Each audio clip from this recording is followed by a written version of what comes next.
Түрксой эл аралык уюмунун 30 жылдыгы. Ага мүчө мамлекеттерде активдүү белгиленип жатат.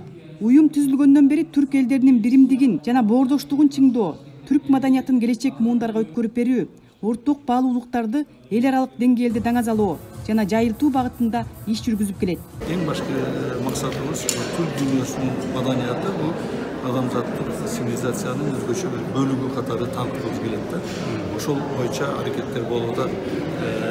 Бизде мына өзүңүз жакшы билесиздер 2022 жылдын аягында Өзбекстан толук кандуу кошулду бизге, Түркмөнстан. Буга чейин алар мындай касимдик нерсени берген, азыр күндө Түрксойдун алдында бардык мамлекеттер кошулду, чыныгы түрк мамлекеттеринин уюму болду.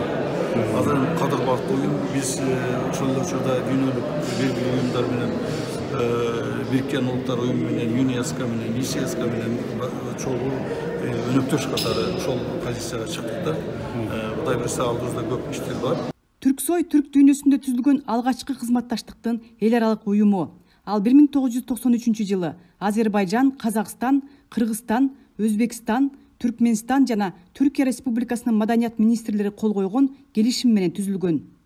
1993 жылы Алматы шаарында түрк тилдүү мамлекеттердин маданият министрлеринин жолугушуусунда ушул иш-чара башталган. Биздин ал кездеги министрибиз Чолпонбек Базарбаев эле. Ошол киши биринчи кол коюп, биз Түрксойго мүчө болуп киргенбиз. Ошондон бери 30 жылдан бери Түрксой маданият аркылуу түрк тилдүү мамлекеттерде бир топ чакырыктарды таштап, орток иш-чараларды өткөрүп келе жатат. Түрксой уюмунун 30 жылдык майрамы түрк тилдүү мамлекеттерде чоң салтанат шаң менен өткөрүлүүдө. Ар бир өлкөдө маданият күндөрүнө карата иш-чаралар өткөрүлүп, аягында гала концерт менен жыйынтыкталып жатат. Бул турне Казакстанда башталган жана Кыргызстан, Өзбекстан, Түркмөнстан, Азербайжанда уланып, аягында Түркияда бүтөт. Кыргызстан дагы бир жолу бизге меймандостугун көрсөттү. Эртеңки концертте да кыргыз артисттери менен чогуу болобуз деп азыртадан толкунданып турабыз. 30-жылды баарыбыз бирдикте тосууну чыдамсыздыкта күтүүдөбүз. Биз бирдиктебиз. Ураанын Бишкектен дүйнөгө дагы бир жолу угузуш көрсөтүш үчүн Түрксой артисттери жана Түрксой баш катчылыгы даярбыз.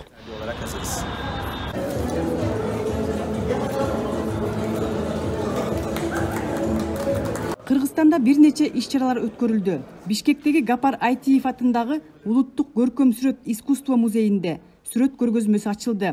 Анын экспозициясында сакталып калган түрк тилдүү мамлекеттердин атактуу сүрөтчүлөрүнүн эмгектери коюлган. Ошондой эле Улуттук китепканада китеп көргөзмөсү ачылды. Анда китепкананын фондунда сакталуу түрк дүйнөсүнүн акын жазуучуларынын эмгектери орун алган. Түрксой уюмунда эмгеги менен бааланган маданият, адабият ишмерлерине баш катчы Султан Раев атайын даярдалган төш белгилерин тапшырды. Түрксой уюмунун 30 жылдыгына карата Кыргызстанда өткөн гала концерт Токтогул Сатылганов атындагы Улуттук филармонияда жогорку деңгээлде болгондугу тууралуу маалымат уюмдун басылмаларында орун алды. Букардын жеринде, Шаакебирдин элинде. Концерт башталардан мурда маданият, маалымат, спорт жана жаштар саясаты министри Алтынбек Максутов сөз сүйлөп, Түрксой менен биргелешип уюштурган маданий программалар түрк калктарын жакындаткандыгын айтып, анын ишмердүүлүгүнө баа берди. Түрксой уюму жөнүндө мен кыскача айта кете турган болсом, бул түрк дүйнөсүнүн, түрк тилдүү элдердин, биздин тарыхыбыз баштан бери биригип келген элдерибиздин маданиятын чогуу чагылдыруу үчүн бул бардык түрк тилдүү мамлекеттерде жана башка мамлекеттерде да жогорку деңгээлде ушул бардыгыбыздын бириккен маданиятыбызды чагылдырып келебиз. Түрксойдун түзүлгөндүгүнүн 30 жылдыгына карата Кыргыз Республикасынын президенти Садыр Жапаровдун куттуктоосун мамлекеттик катчы Сүйүнбек Касманбетов окуп берди. Биз биргебиз. Биз бир куштун эки канатындай элдербиз. Биздин максатыбыз билимдик, ынтымак, ырашкерлик, тынчтык, бир туугандык сезим. Биз бир болсок гана биримдиктин күчүн сезебиз. Түрксойдун баш катчысы Султан Раев түрк дүйнөсүнүн маданиятына кошкон салымы үчүн Түгөлбай Казаков, Тамара Жаманбаева, Сулайман Кайыпов өңдүү ишмерлерге уюмдун атайын төш белгисин тапшырды.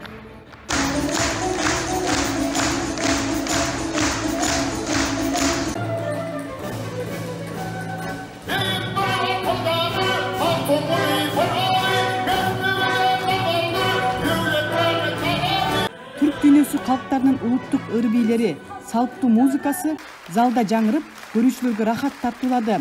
Алардын ар бир аткаруучуларына жарашкан кийимдери да сахнаны көрккө бөлөдү.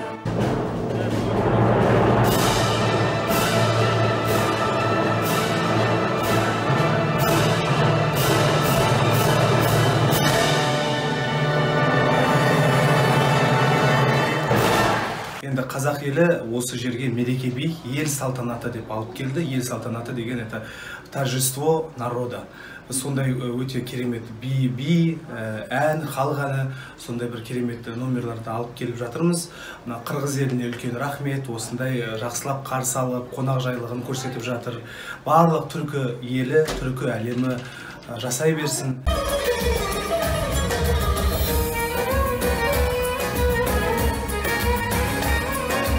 Түрк тилдүү боордош мамлекеттер Казакстан, Өзбекстан, Азербайжан, Түркия, Түркменистан жана Кыргызстандан эң мыкты делип тандалып алынган искусство чеберлери чогулган.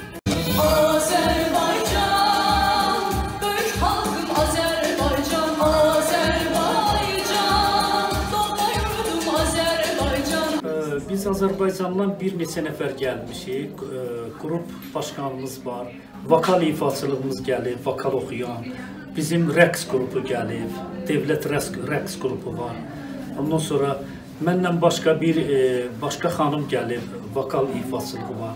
Yəni bizim gəlişimiz böyük bir bayramdır. Bu da siz yaxşı bilirsiniz ki, Türk dünyasında Türksoyun 30 yaşı tamam olur, mübarək olsun. Ortaq mədəniyyətimizi biz daha yaxından öyrəşməyə başlamışıq. Bu biz üçün böyük uğurdur.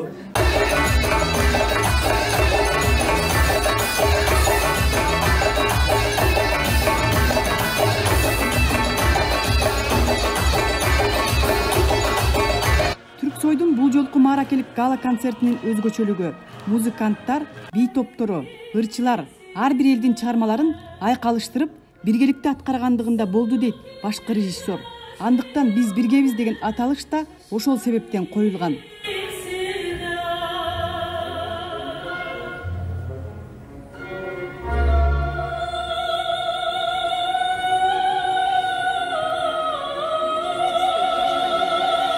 Бұл концерттің ерекшелігі біздің тек қана бір өздерінің ғана өнерін көрсетіп қана қоймай, біздің Қазақстаннан, Азербайжан, Қырғызстанның барлық өздерінің салт дәстүрін, өнерін, мәдениетін, ырларын бәрін бірге біріктіріп, бұны біз бір қалыпқа кетіріп, Түрксой туралы жаңа жазылған жаңа ырлар бар.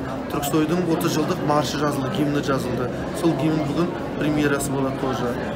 Сонымен қатар біздің народный халық инструмент, аспаптар инструменттеріміздің олардың отдельный парад инструменттер дейміз, күй тартыс сияқты. Олардың күй тартыстары болады. Сонымен қатар біздің төкме ақындар бар. Төкме ақындар барлығы түркше айтып, түркше ырдап, олар Түрксой туралы, Түрксойдың 30 жылдығы, мерекесі туралы, той думан туралы бірге ырдап жатады. Бір-бірімен ақындардың, төкме ақындардың бір айтышы сияқты болады.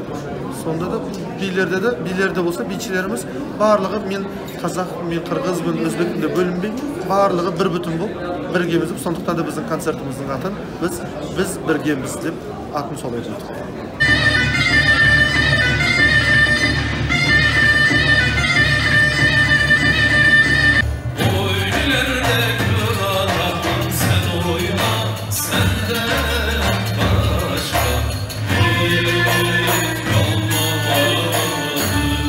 Залга жык толгон өнөр сүйүүчүлөр көчмөн турмуштан алынып сахналаштырылган укмуштуудай аткарууларга күбө болушту.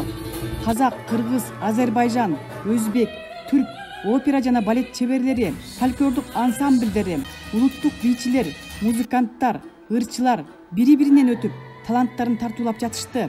Аларды залдагы эл кызуу кол чабуулар менен коштоду.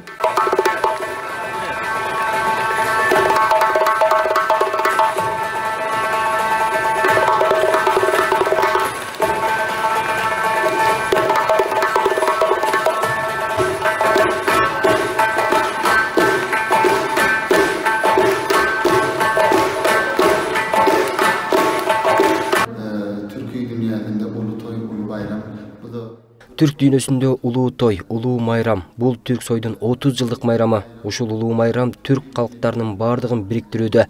Бири-бирибиз менен бир үй бүлөнүн балдарындай болуп, өнөрлөрүбүздү тартуулап келе жатабыз.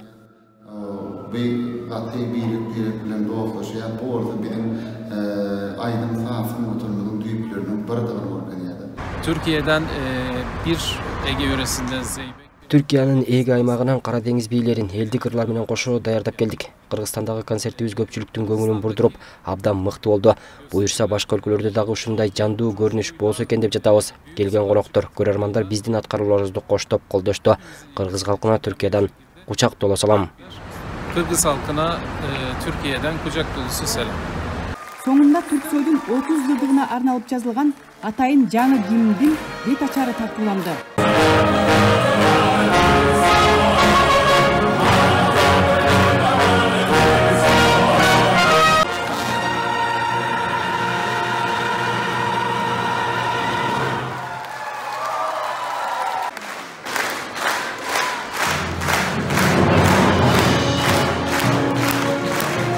Концертке келген түрк дүйнөсүнүн маданияты, адабияты, тарыхына салым кошкон инсандар Түрксойдун маанилүү ордун белгилеп, маданияттарыбыздагы ар түрдүүлүктүн ичинде биримдикти көрдүк дешет. Түрксой бул түрк тилиндеги мамлекеттерди бириктирген, баарыбыздын тарыхыбызды, маданиятыбызды, тилибизди, динибизди, ой пикирибизди кошуп бириктирип жүргөн эң мыкты организация мына ушул Түрксой деп эсептейм. Түрксой 30 жылдын ичинде көп иштер жүргүздү. Мындан ары дагы Түрксой өзүнүн эмгегин уланта берет деп ойлойбуз. Бүгүнкү майрам эң чоң керемет майрам болду. Türksoy Teşkilatı'nın bütün üyelerine ve çalışanlarına başarılar. Түрксой уюмунун бардык мүчөлөрүнө жана кызматкерлерине ийгилик каалайм. Мен да өзүмдү бул уюмдун ардактуу мүчөсү катары кабыл алдым. Анткени бүгүнкү күнгө чейин түрк дүйнөсү үчүн жасаган эмгегимди баалап, Түрксой мага алтын медалын айгарды. Буга рахмат айтам. Сиздерди кайрадан бул жерден ата журттан көрүү мага кубаныч тартуулады. 30 жылдык куттуу болсун. Биз бирдикте күчтүүбүз. Түрк мамлекеттери уюмунун жана Түрксойдун бирдикте жасаган эмгектери менен чогуу биз акыл жана маңдай терибиз менен иштөөнү улантабыз. Bu vesileyle 30. yıl kutlu olsun. Biz birlikte güçlüyüz. Türk Devletleri Teşkilatı'nın ve Türksoy'un birlikte yapmış olduğu çalışmaların tamamına biz akıl teriyle ve alın teriyle çalışmaya devam edeceğiz. Elge şunçalık bir ergü tartulaştı da. Biz demek Türksoy başçısı ve general sekreteri aytdı. Biz başka siyasat, soğuş, başka yoldan birikmeyiz. Biz madaniyat menen birgezdik. Buna uşul Türksoy'un uyuşuluşunun pahası uşul boluş gerek de oylayım da. Buna bu madaniyat uşul ar türdүүлүктүн içinde birimlikti görüp biz abdan kuattandık. Abdan razı olduk. Bizim bay madaniyatımız var eken, bizim biriktire turgan güçler var ekenine inandık bu yerde. Anan eldin var şunçalık bir baktılуу, şunçalık bol çabуулар, teleklerдің бар желбиреп атты. Bir жүрөк болдук деп ойлойм да. Birinciden madaniyat, ikinciden sport. Эки кесип гана түрк дүйнөсүнү тыгыз бириктирет, кошот, өнүктүрөт дегендей. Деме ошо түрк дүйнөсүнү маданиятын өнүктүрүүдө Түрксой уюмунун чоң эмгектенүүдө Түрксой уюму. Барган сайын азыр баркы өсүп атат, өнүгүп атат. Бүгүн Түрксойдун 30 жылдыгына арналып аябай чоң түрк дүйнөсүнүн өлкөлөрүнүн маданият кызматкерлери абдан жакшы сугат этишти. Өтө жогорку деңгээлде өттү деп эсептейм. Түрксойдун курамындагы бардык өлкөлөрдөн биригип, жалпысынан 200гө жакын таланттар келишкен. Алардын сапары Өзбекстандын борбору Ташкентке уланды. Клара Кудайбергенова, Бишкек, Кыргызстан.